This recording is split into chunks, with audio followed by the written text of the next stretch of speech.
Good morning, good afternoon, and good day wherever you may be joining us from. Welcome to another edition of the Digital Download, the longest running weekly business talk show on LinkedIn Live.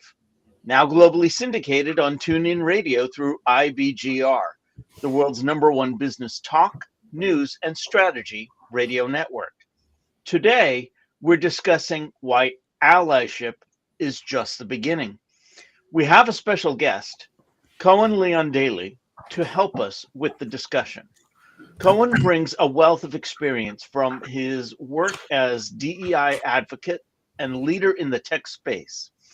His practical insights and lived experiences offer a compelling roadmap for organizations looking to embrace diversity, equity, and inclusion at a deeper level. But before we bring Cohan on, let's go around the set and introduce everyone. While we're doing that, why don't you in the audience reach out to a friend?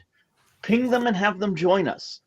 We strive to make the digital download an interactive experience, and audience participation is highly encouraged. With that, let's start introductions.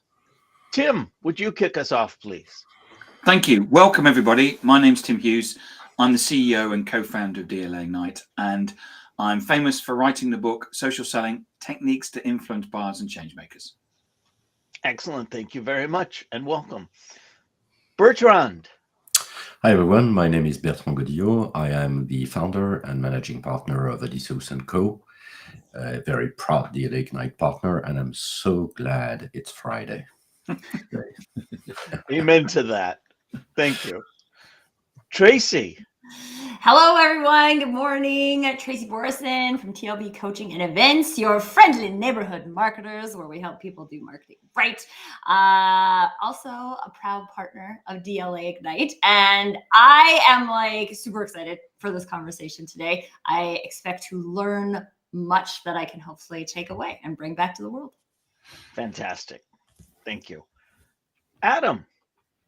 Hello, everybody. Good afternoon. I'm Adam Gray. I'm co-founder of DLA Ignite, so Tim's business partner. And like Tracy, very much looking forward to today's event.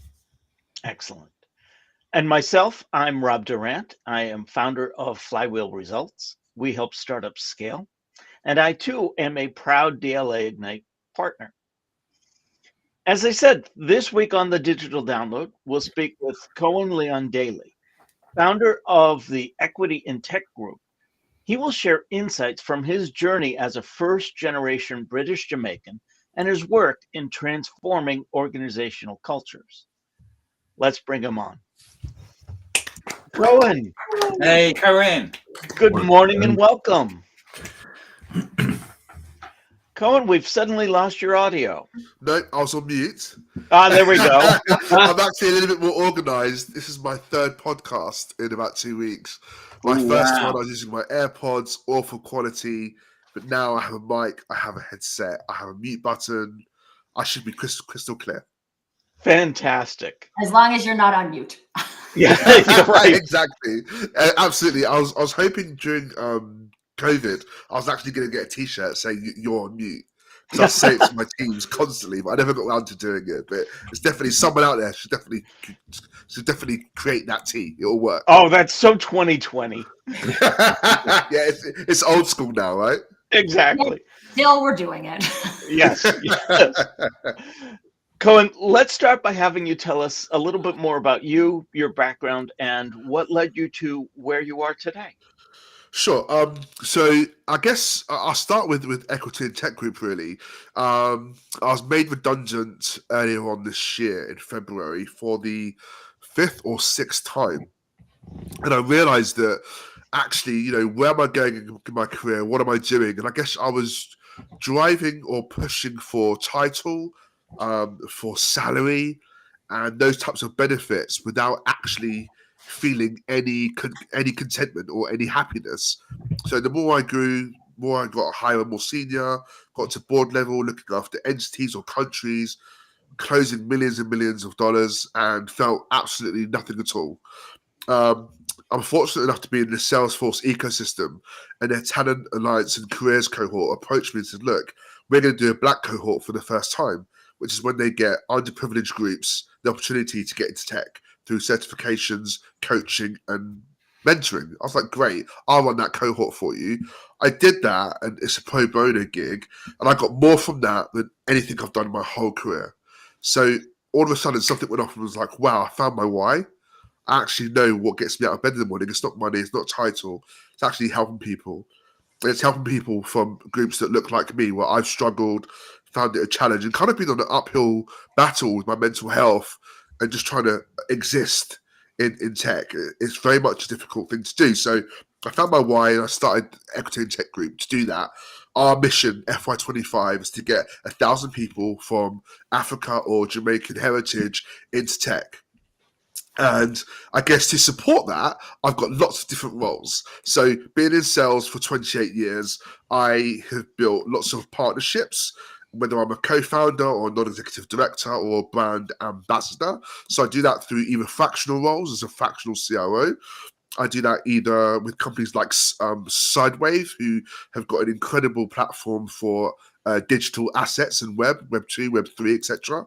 Or my VIP and hospitality brand, where I can send you anywhere in the world to any event, VIP style. And all of these things pay for my pro bono stuff and Equity in Tech.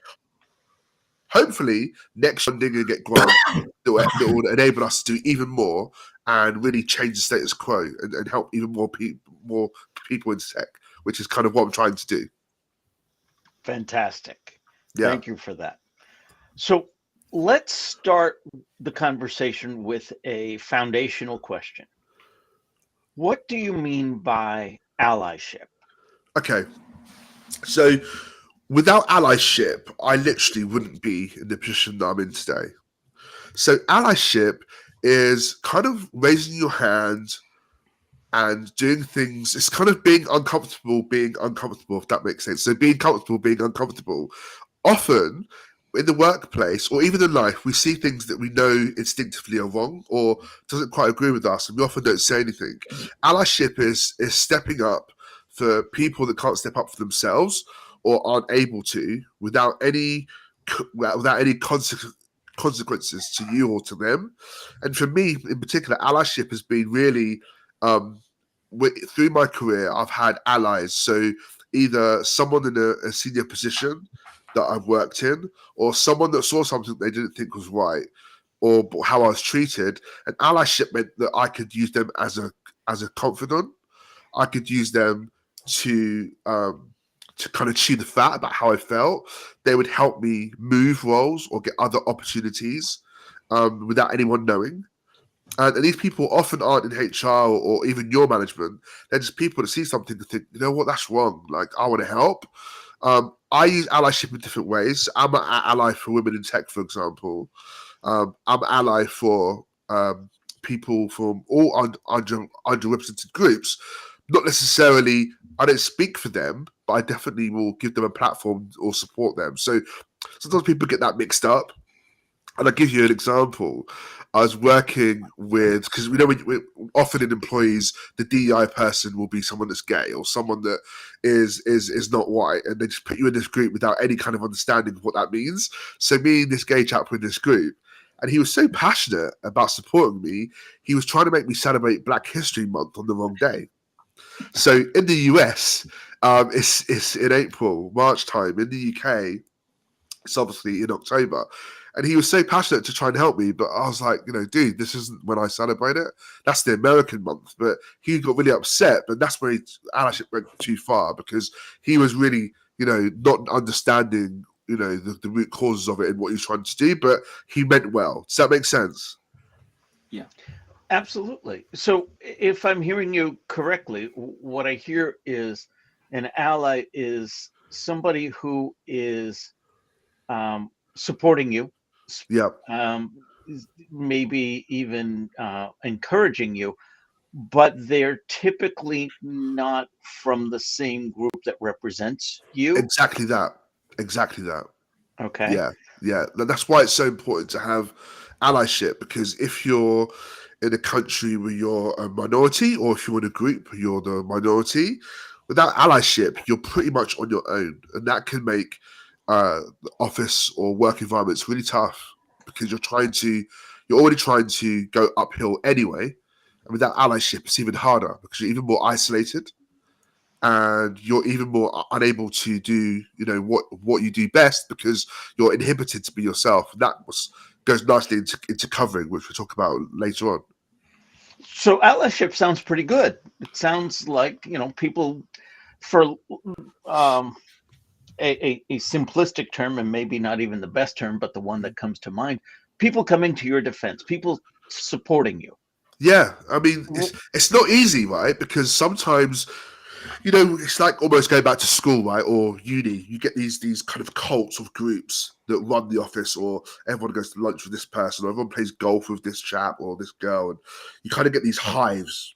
Now, if you're not in that group or hive, you might not get the promotion, you might not get the opportunities that other people get. Now, imagine if you're in this environment and you're female, or you're black, or you have a different religion to the main hive, you're even more of an outlier. So it's very difficult to even get a chance to be in that. Now, someone in that hive can recognize you and support you and bring you into conversations, not let people speak over you, can bring your CV into conversations around being promoted. It really changes your life. My mentors and allies through my career have literally changed my life in regards to the jobs I've got, the interviews I've had, the opportunities I've got within placements, and why I've been promoted so extensively is only because of the allies. And without them, I literally wouldn't be here today. So this episode is called Why Allyship is Just the Beginning. To me, Yeah. that implies there's more. I think there is, because, and sorry to interrupt you, Rob, is that people are almost, for example, I'll give you an example. In the Me Too campaign and everything was going on, when you see, for example, an actor like Ben Affleck, right, stood up and said, "Hey, I think this is wrong. Let's look at this." And as soon as he did that, a lot of people shut him down, because, I don't know, back in the day, he did something to a female, shouted, and he got shut down really quick, which makes people inhibited to say anything, because they're scared they're going to do something wrong. We're so over PC now. Can I say black? Is it coloured? And I could go on about the plethora of things we can or can't or should or shouldn't say. People are confused. So if the majority group are confused, it's hard to become an ally, because you don't know whether you're sticking your leg in the right place or not. So you have to be quite a confident, normally a senior person, to be an ally, because people don't want to lose their job. People don't want to lose their opportunities because they're speaking up for you. And that's kind of the hard truth of it. So it's just the beginning, because we need more allies, not just senior leaders, and we need more allies across all roles and across all different underrepresented groups. You said something I want to pick up on. You said, sure. We've become over PC. I'm going to come back to that, but I think Tim had something that he wanted to ask. Yeah, I just wanted to say that I was at an allyship event just a couple of weeks ago at Zoom.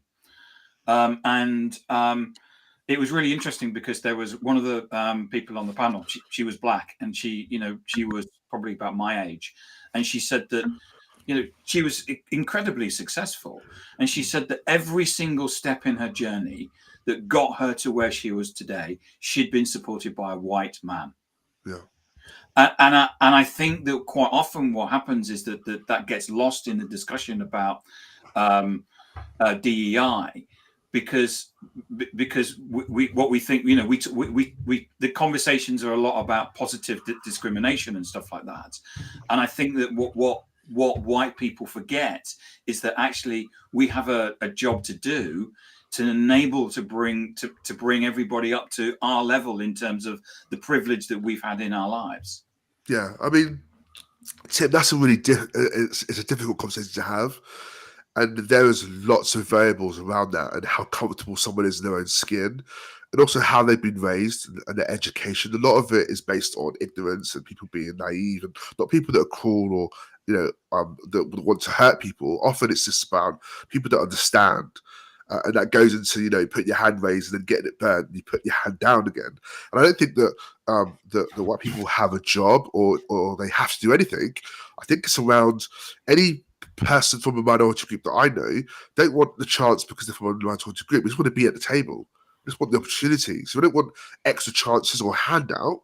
We just want the opportunities the same as everybody else. And that, from people from poor white backgrounds can be underprivileged and not have chances that wealthy people have, right? When it comes to schooling, when it comes to getting a GP or being hired, this isn't necessarily just a race thing.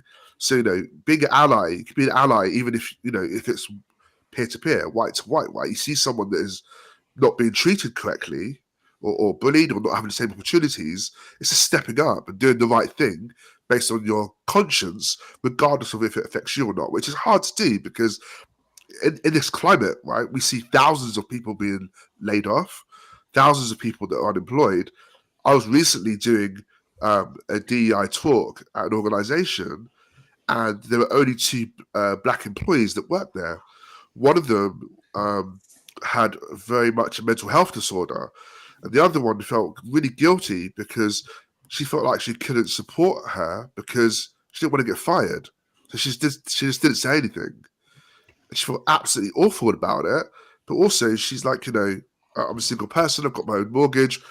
I also don't want to not be able to pay my rent. So, there's a plethora of reasons here. People can't just assume, oh, you're a woman, you're going to help a woman, or because you're a guy, you're going to help a guy, or because you're black, you help black, or if you're disabled, you're going to help a disabled person. It often doesn't work like that, So it is a complex subject, but hopefully talking about it openly, where there's no stupid questions or answers, and we're all going to be coming from a good place, I'm hoping that we can help change that. Yeah, one of the things that's coming up for me, Cohan, is this concept of I don't actually know what I want to call it, but it's like the ability for an individual person to move forward through a quote unquote failure. So maybe resilience is what I'm thinking. Yeah, resilience is huge. Yeah, because if I have totally done this. I will admit it, right? I have shown up in what I thought was allyship to learn that was not allyship. And I think it's important to be able to learn those things though, because if we are coming from this place of being uneducated and inexperienced in what it looks like to be an ally, then we're probably going to make a mistake at some point in doing that. And there has to be that level of commitment to want to show up to do that so that you can move through it and be like, wow, I did not get it right in that scenario. Yeah. And for one, I'm super grateful for the people who have provided me with that feedback because now I can be a better ally. Yeah. Because if I didn't get that feedback, I would continue to make the same mistake. But there's wow, I got that one really wrong. And I don't want to continue to get it wrong. So how do I keep moving forward? I think one of the things that I've seen, so I spoke to over 50 DEI leaders this year, and not one of them had budget. Often they were returning from maternity or in HR roles, and they were given those roles without any direction at all. So when I spoke to them about me having a DEI framework, they were like, great, please send it to me because I don't even know what that is. So that shows you, one, whether leaders are really serious about it or whether it's just like a token gesture, which we find happening a lot. And also, in these groups, if you don't have someone from a different group in your group, how on earth are they going to understand what you're going through every day? I.e., if you have a women in tech group, sorry, ladies, you're going to have a guy in that group. Because they don't understand what you go through every day. They don't feel what you feel, see your emotion, hear your challenges. How can they help? The same as if it's a black group. The same if it's a LGBTQ plus group. You need someone in there that isn't like that. You need someone in there to hear your challenges, that isn't like you. And that's how you get allyship. I go to talks with all groups, and I'm like shocked at their history, their challenges, because it's not mine. I don't know their history. I don't know their challenges. I don't know what they go through every day. I was raised by women, so I know women to a point, but I'm not a woman. So therefore, as much as I'm an ally, I might set groups up, I might co-host, but the leader has to be a woman, because it can't be me standing there, 6'4" guy. We're going to be like, oh my God, who is this man telling us about our feelings? It's not going to work. I can be on the side, I can clap, I can support, but it needs to be led by the people that you're actually trying to help. And that's one of the main points. If you have a group or you have a DEI strategy, your tone of voice, your culture, and the feeling of belonging comes from our innate unconscious bias to people that look and feel like us. So, straight away, we know from the research, from prison studies, right? When you walk into a room, you naturally will go towards someone that looks and sounds like you. So even the fact that often when I go to a room or when you go to a room, if you're in tech, guess what? It's going to be just you. And it's going to be just me. So actually, people understanding that and communicating that will help them understand the way we feel. Even just going to work every day, or when I go onto the tube and I go into Liverpool Street, or I go into bank, I often will not see anyone that looks like me unless they are a ticket guy, or they're a cleaner, or they're working in a stall. They're not a VP or an SVP or a founder like me, right? It's just rare. I'm an outlier. So these things all affect people's behavior and how they feel. And sometimes seeing is believing. So having a group led by someone that's made it, that's got through with an ally, let's shout out about it. Let's talk about it. Let's celebrate it. Thank you for just want to say that I'm shocked since the beginning of that discussion, because I thought we were far further than what you're describing. And therefore, I'm trying to understand how companies can actually encourage allyship. What, from your perspective, are actually the pitfalls that actually make the situation almost not moving from what you're describing. Yeah, it's a really good question, and I think it goes back to people don't want to be the first. People don't want to do it wrong. People don't want to make mistakes, and unfortunately, that inhibits their ability to make change. So if we think about the tone of voice of a company, and even I've done it, right? When you're hiring, you think, okay, what do I need this role to look like? You think, okay, what do they sound like? What's their abilities to do the job? What's their personality traits? Where are they from? And unfortunately, if all the hiring managers look like Rob, guess what? You're going to hire a team that looks like Rob. So what we need to do is actually not how they speak, not where they're from, what school they went to, so you can be that part of the alumni and high five that we went to the same school. You haven't got to be educated the same way. Actually, we know from data that when you diversify your board or your employees, you actually make more money. You actually have more retention. So these stats don't lie. So why are we doing it, right? It's because people often would put someone in a position that don't know what they're doing, i.e., and no disrespect to the 50 people I spoke to that run DEI, they don't really know what DEI is. They're often just females, so they go, oh, you're a woman, so you must know. They've had no training, so they've got no budget. So actually, what are you going to change? Because every application you have says, oh, we're a DEI organization. I call BS on that, because you're not. You're just saying that because it's publicly good to do it. Because when you look at your board and they're all white middle-class men, and there's a woman in HR that runs the CMO or something like that, that's a token, that's a gesture. That's absolute rubbish. When you go below that, when you think about your job applications, what's the tone of it? Like, why do you have to go to a certain university? Why do you have to have English as your first language? When this is like, even on this call, we're all from different places. We all understand each other. In the UK, Bertrand, we laugh that often when there's a black person speaking on television, and if they're from the Caribbean like I am, there's subtitles up. And it's really frustrating for us. It's infuriating because you can understand me. And even if I spoke as I spoke at home with a Jamaican accent, you would still understand me. And there's subtitles. It's archaic, old school BS. But until we have these conversations and we push through this, it really isn't going to change. But hopefully, younger people. So I speak to younger black people, and they say they don't really have the same boundaries that I have. They wear their hair in their natural way. They wear a certain dress code. And I'm like, wow. And they don't care. You know, they would actually be like, how dare you tell me how to dress? How dare you tell me how to speak? So they're coming from a new generation that hopefully is inhibited and gone through the pain that we all went through, hopefully to open doors for them. So hopefully it will change. And it's about how you educate your children.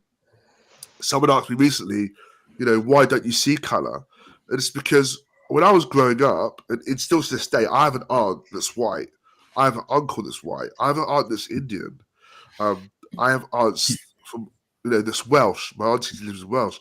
I have cousins in Scotland. So we are so multi-diverse culturally, racially, as a family, that I just love people because they're my family, because they respect me. And I take that to my colleagues and friends, not because I didn't see race until I went to school and was spat on, or I wasn't allowed on the bus, or I was called a racist term. I didn't know that until I was exposed to that when I left my home or left my family. So I often find that with my white friends, when they ask me questions and I try to educate them, they weren't raised like me. They were raised as race as a prominent thing. They weren't taught that actually everyone is the same, everyone's equal. They had slurs for the local shop. They had slurs for their takeaway they got. And these slurs and these ignorance are hard to shake off when you're an adult because they've heard them their whole life. So it's a tough environment, and there's so much to do, man. There's so much to do, but you know, talking about and asking those questions, right? It's the start. It's the way we need to go.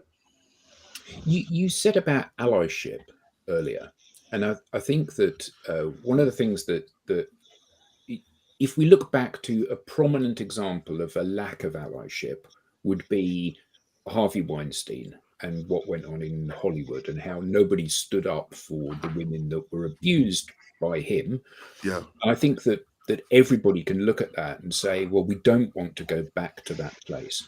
yeah. And I know that people who are not like me, white, middle-aged, heterosexual, English male, Right. are much more likely to be sensitive to allyship through the need for having allyship. And obviously D and I departments have grown up as a result of this. But I was shocked in the news quite recently to see that lots of organizations seem to be doing away with their diversity and inclusion departments. And I mean, I personally, so do you think this is a huge retrograde step, or do you think we have outgrown those now and we don't need them? No, I don't think it's conceivable to outgrow something we haven't really started yet. And also, getting rid of a DEI department that you don't understand in the first place is probably a breath of fresh air because it's easier. Doing things easier in life is easier than doing things that are hard. Absolutely. Now, if you include the word belonging or inclusion, whatever you want to call it, it's not going to go anywhere. You have to remember that from a minority person's perspective, or from a black man's perspective, what happened to George Floyd, as horrific as it was, meant that 80% of DEI departments came from after George Floyd. So I'm 44. That incident isn't an incident to me. To me, it's my life. So being stopped by the police all the time as a child and as an adult, or in my car, or being harassed at times, or people being fearful of what I look like, is my life. It's not about George Floyd in that day. Don't get me wrong, seeing it was horrific, but to us, it's normal. So as much as it's shocking, that a few years ago, and I could name 20 other instances of that kind.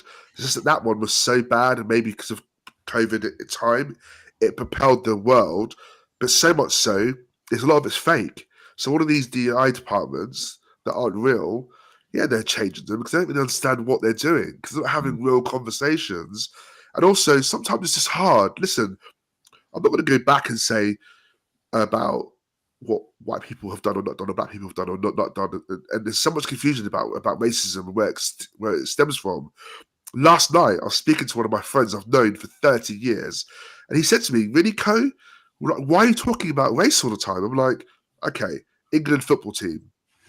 Let's look at the black players when they miss a penalty and the white players that miss. And let's look at the headlines and the newspapers. And he stopped and he said, wow, okay, I get your point. Because when he's seeing it, it's so horrible, he suppresses it. And he doesn't let it manifest into behavior because he doesn't want to acknowledge it because then he feels bad. So he said to me, as a white male, when I see this, I feel awful. Therefore, I don't want to talk about it. And when you talk about it, it makes me feel bad. So, we need to come away from feeling bad and feeling any guilt because every race can be bad and good. People are people. There's good and bad in everyone. Let's move away from that and just try and make changes and acknowledge it in the first place. Because when you think about societal racism or systematic racism, what we're doing here today is so small because when you read the newspaper or I turn on the television or I go to apply for a loan or go to a bank, there are systematical and societal challenges that I have that you won't. And you won't even see or feel that. And I don't expect you to understand it. But what you can do in your environment at work or in your peer group or friendship group, look around your group. How diverse is your group? Look around who you play the guitar with or music with. Look around your office and say, actually, am I a collaborator? Do I come into my group? Do I hear their challenges? Do I understand them? How can I be an ally to you? And that's what I do. There's groups that you wouldn't think that I'd be associated with that I'm part of because I want to understand their challenges too. And often you get lots of people in the groups that are from minority group, and we have these I'm the worst minority discussions, which is it's hilarious because it's like, this was worse for me. No one's worse, and everyone's truth, remember, is subjective. So my truth is mine, yours is yours, and we're not lying. It's truth to us. So understand my truth. Don't try and live it. Don't try and be it. Just hear it. And if you get an opportunity to what I'm doing right now, all of my mentees, the Equity and Tech Group that I certify and train, people reach out and say, look, Co, can you send me 5 CVs? Can you send me 10 CVs? And those CVs go into a pool and they're just looked at the same as all the other CVs.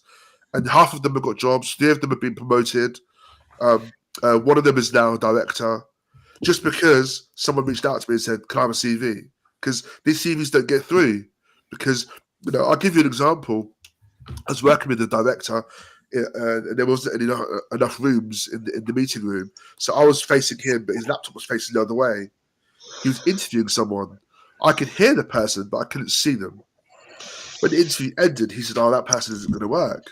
And I was like, wow, they sounded great. Why? He's like, I don't know. They said this just didn't sound right. I didn't feel comfortable. Well, that's really odd. I said, well, I understood them really clearly. And he said, well, they just don't sound like us.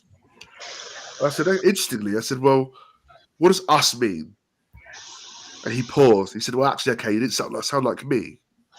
I said, well, just because I speak in a certain way doesn't mean that you can then diminish who I am who my culture is. That chap was brilliant. And he basically had a bias because of how he spoke. And he didn't realize he had that bias. So if I wasn't sat there, that person wouldn't have got another chance. This happens a lot. Unconscious bias is really powerful. But if we can acknowledge it and not get in trouble or fired or called out for it, but then understand it, then we can move forward and we can change. But everyone has that unconscious bias. Our brain does that automatically because of the amount of information that we get. We have to make fast decisions. So we can't stop unconscious bias, but we can pivot and be agile about what we think and do the right thing based on common sense. Does that make sense? Perfectly, yeah. Flo's question. Yes. Flo Labrato, former guest of the show, asks, Cohan, what are your thoughts on ERGs balancing safe affinity versus being open to allies and education of allies? Ooh, wow, that's a great Thanks, question. Yeah, I think, listen, you have to have an environment where you feel safe and a platform to be able to even do any of this stuff. But I think that, I went to a women's Salesforce Women in Tech event once where they never have men invited. And when I attended it, it was almost like a male bashing event, and even some of the females that I brought with me felt uncomfortable. So I think there's a balance. Yes, there has to be an environment where you feel safe and you feel like you can be open and secure and be free, but also you have to also have it open again for people not from that group. Otherwise, how are they going to understand the challenges of what you go through and who you are? So I think anyone could be negative and nothing. I don't think this comes from hatred. I think it comes from misunderstanding. And I think that if you get all of one group together, whether it's the lads, whether it's the girls, whatever race you are, it gets clicky, and then you get a lot of BS in that group. You need someone in there that's going to like, hey guys or girls or whoever you are, this isn't right. This is because otherwise, if you segregate yourself from everyone else, you're causing the same problem as everyone else is doing. Does that make sense? I mean, it makes sense to me based on some of my experiences because like when I entered entrepreneurship, there's all of these communities for women entrepreneurs, right? Yeah. And all of them are only women.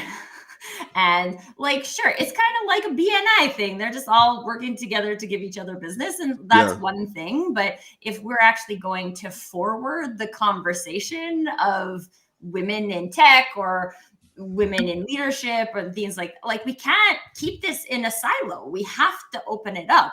And so I do think it's important to, yes, create that safety, but also when does safety become segregation? Exactly. And pay attention to that. I mean, so for me, and that's why, again, right, if you don't have allyship and someone you trust, then you're not going to get in the room. Because if you're going to laugh or have judgment or not understand or have pity or sarcasm, all of these things are really hurtful for people that have felt something their whole life. You know, this isn't funny. So, you know, if you're going to say you're an ally or you want to support a group, you've got to be 100% in. Because if you're not, you're going to cause more harm than good. And that's why I appreciate with some groups, they have no allies because they've tried to have someone in, or they've put someone in the wrong place, in the wrong room. They haven't understood that it's gone wrong. It's made people feel uncomfortable, which is totally defeating the object.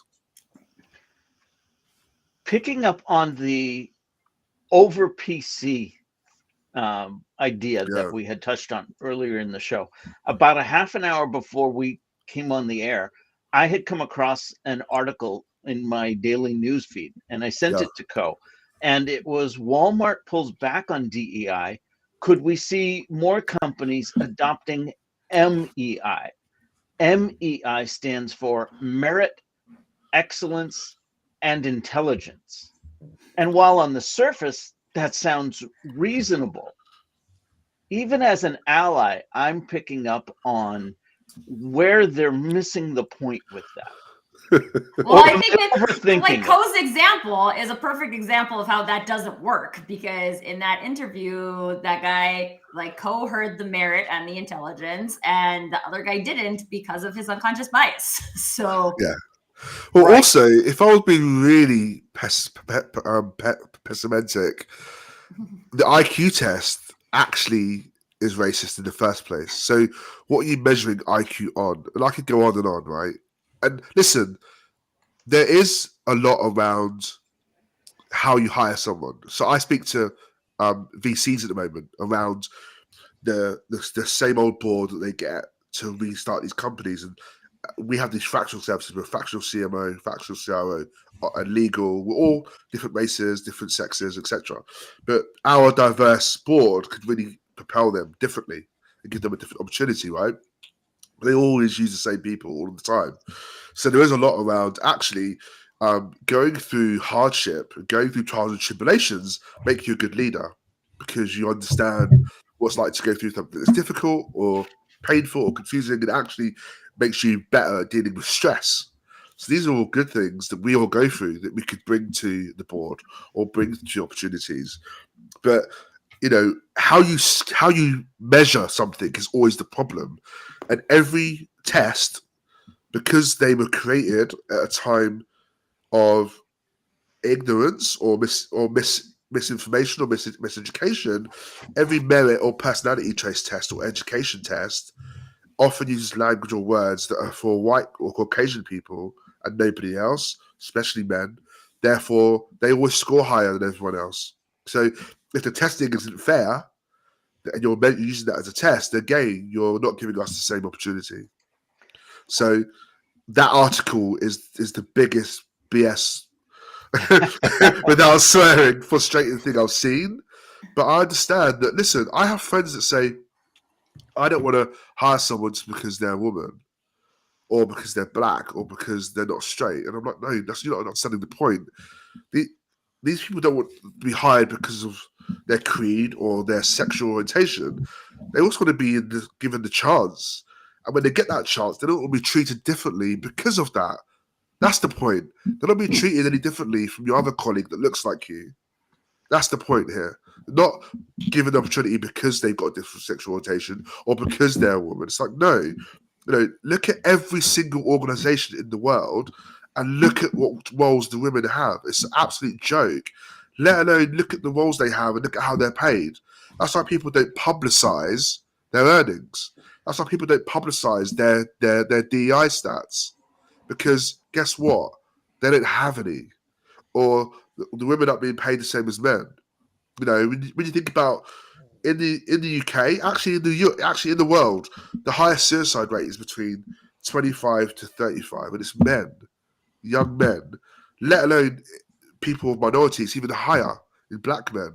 This is a horrific stat, and you've got to think about these mental health environments are caused worse by everything we're discussing today.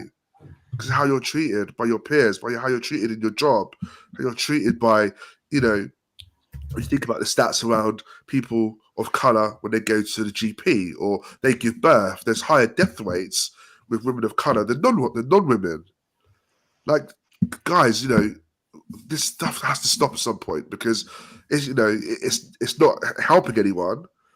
And most people that I know do want to make a difference. They do want to make change. But we have to talk about it, like today, and not be judged, not be scared.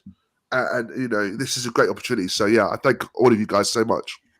So, okay, I have a question. And I know that Joshua has a question, but it's going to take us in a little different direction. Okay, so I have this theory that in order to make change, the people have to want to make change. And so we can talk about like corporate DEI efforts and things of that nature. But like if you get a really well-meaning leadership team who wants to do these things and then the day-to-day values activities of the people don't match, then it doesn't matter that you have a corporate DEI initiative. It's not going to do anything. And I think this is one thing. I also think if you really have a commitment to DEI or whatever you want to call it, right? Equity and inclusion, like if what you're doing hasn't worked, don't stop. That doesn't work. Try something else like to do it. But I do think that this comes down to the people. And at the beginning of the conversation, we were talking about how it can feel really difficult to stand up as an individual and be an ally. I also think it kind of takes that person, that catalyst, to like show people that there is space and permission for that to manifest in whatever space. So whether it be a community group or an organization. And so in all of the work that you've done, have you seen any kind of similarity in these like allyship catalysts that we can maybe like encourage people? Like if you're feeling this, like say something or do something. Any advice for those people who are feeling called to do that, to say like, hey, you could be the spark in this flame? Yeah, unfortunately, unless your leadership, really is flying that flag, you don't really have a hope. That's why all of my allies have been in secret, or they said, you can't tell anyone. Or I've even signed a NDA before because my ally was so frightened that if anyone found out that he'd help me, he would then lose his role in the business. So these things are not good, but at least they stood up and they helped me, right? But unless either the board or the chairman of the board is an ally, it doesn't work. So, me as a non-executive director in the companies that I'm on, anyone that is affiliated with that company will see me and go, wow, I now can say something. Because they know there's someone on the board that doesn't look like everyone else. And they know that I speak openly about it. So, you know, we need people on the board from all different backgrounds and creeds and races. We need more women on the board. You know, only, I think, 24% of boards in the UK are diverse, and that percentage is women. And people that are white, I think it's even less than that. It's like 12. So with those stats, it's very hard to put your hand up and shout out, right? Because you're likely going to be shut down. But again, not because of hatred or because of everyone is racist, because they're scared. They don't know what to do. They don't know they don't know where to start. I've been doing some really cool things around just getting a board in a room and we do a round table. And I'm like, ask me anything. Ask me the most horrible thing you can think of. Ask me. I'm like, that's not offensive, but we say it like that. You know, people don't know why can't I say coloured? Why is it black? All of these questions. But also, you know, don't ask to touch my hair. Don't ask what I eat every day. You know, you can't touch my hair. You can't ask what I eat, and you can't ask why I speak in the way I speak, or they're shocked how I speak, or that I've got a neuroscience degree. Like, I could go on and on. These things are called microaggressions, and microaggressions are really frustrating for people from minority background or from a marginalised group, because we get it every single day, guys and girls. It's like, come on. But ask these questions in the open. I will shut them down, and we can move on. Because if I was offended or if I got upset, I wouldn't leave my house. So it's like we can all, you know, put our big boys, you know, pants on and let's move forward. And I guess, you know, covering, I'm sure we'll touch on at the end, but when you start to cover who you are, or your identity, or your name, or your culture, this is when it becomes even more problematic for allyship, because they don't see you. I want to come back to MEI briefly. Yeah. Co, I think I heard you say, effectively, people don't want to be hired because they're black or because they're a woman. So if I'm reading between the lines, even those benefiting from DEI initiatives probably think MEI, based on merit, excellence, and intelligence, sounds pretty good. It sounds objective, not subjective. But what I think I also heard you say is the benchmarks that are supposedly objective were built upon and subject to unconscious bias. Exactly. So is there Exactly. a way to fix that? Is there a compromise where we can base it on merit, but the benchmarks we're using to evaluate merit for our differences? The fact that we're even discussing that someone should get a job on merit, isn't that hilarious? Isn't that why we all have jobs? Isn't that why we all got our positions based on merit, right? No. Clearly not. This is what I'm saying. This is why it's laughable. And I'll give you some. There's two campaigns going on right now. It's that one of them is my name is not a typo, and the other one is my afro hair is my hair. My name is not a typo. Is if you're in the Microsoft or Google platform right now, you type in my name and it comes up as a spell check. Now, most people from marginalised groups, all of our names come up as typos, but Rob doesn't. Okay, Tim doesn't. So ask yourself why that is. So if the program or the platform is built with bias, then it has biases in it. So, for example, one of my best friends is called Nikki. She's a white female, very successful. She calls me Chan. She calls me Chan because when she hired me, she typed Cohan into Word. It came up as CHAN, and Chan is stuck forever. And it's funny, right? She calls me Chan to this day. It's funny. But when we look at the deeper meaning of that, actually, why is my name a typo? It shouldn't be. So there's a campaign right now around that. Now, also, our hair. So we get told our hair isn't part of the dress code, or it's scruffy, or it needs to be maintained. This is from school. I've been suspended from school because I wear my hair in my natural way. My children have been put into isolation because of our hair. There's a case going on right now in England where a child was expelled because they have dreadlocks in their hair. Now, these are things that are going on right now that are live, and this is why it's such a difficult thing, because if we can't even wear our hair in the natural way, we can't even type our name into the same platform as you do. Where do we start? I had an AI brand come through to me recently, a fantastic brand, and they were looking at using AI to send voice notes over LinkedIn using an algorithm.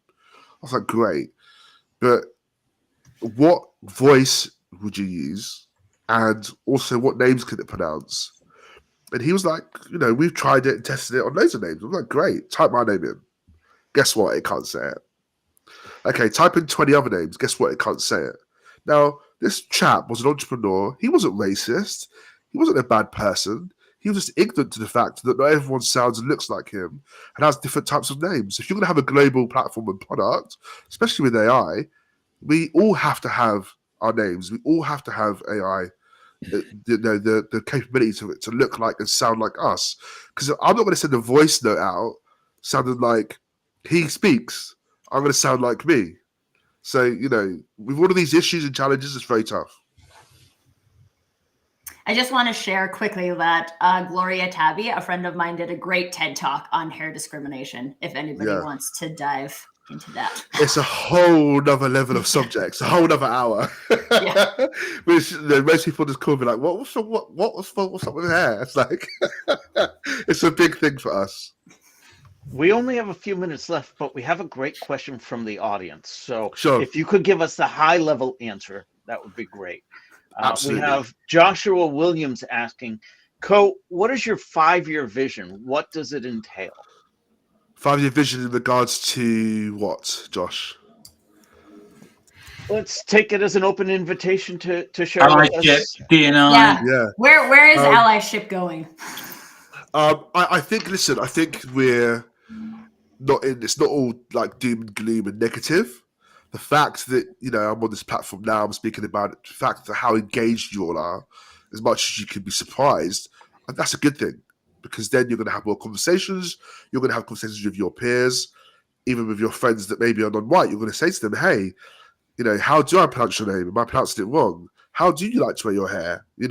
Have you felt, Co mentioned these 5 things, have they affected you? Having these conversations with your peers in your neighborhood, to your kids, will help, right? So I'm hoping that in 5 years, we're not having these same conversations. I'm hoping that the AI advances not just under the biases that it was created for, that it gives everyone access, and that, the 1,000 people that we want to get into tech in the FY25, it's laughable. We have thousands of people from Africa and the Caribbean in tech and earning what they can earn like anywhere else in the country, right? The moment in the Caribbean, the average salary is around £12,000 a year. In Africa, it's around 18,000. The same STEM postgrad students in the UK earn £50,000. So that's a big gap, right? In wage and earning and the lifestyle you can lead. So I'm hoping in 5 years that's gone and everyone can work from anywhere, remotely, and earn that kind of wage and have that kind of lifestyle that everyone should have. Cohen, this has been a fantastic conversation. Thank you for being willing to bring us along. Awesome. Thank you so much for having me on. No, Where thank you. can people learn more? How can they get in touch with you? I'm going to share a document with you guys. You can post on your page or send out just around Maybe everything we put covered. it in a newsletter? Yeah, some further reading, stuff like that. But you can send me an email at change@equityandtechgroup.co.uk. I also post my number on there too. Equity and Tech Group is on LinkedIn.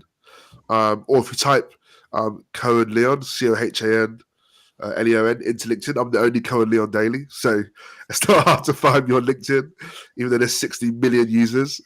You'll find me pretty quickly. Connect with me.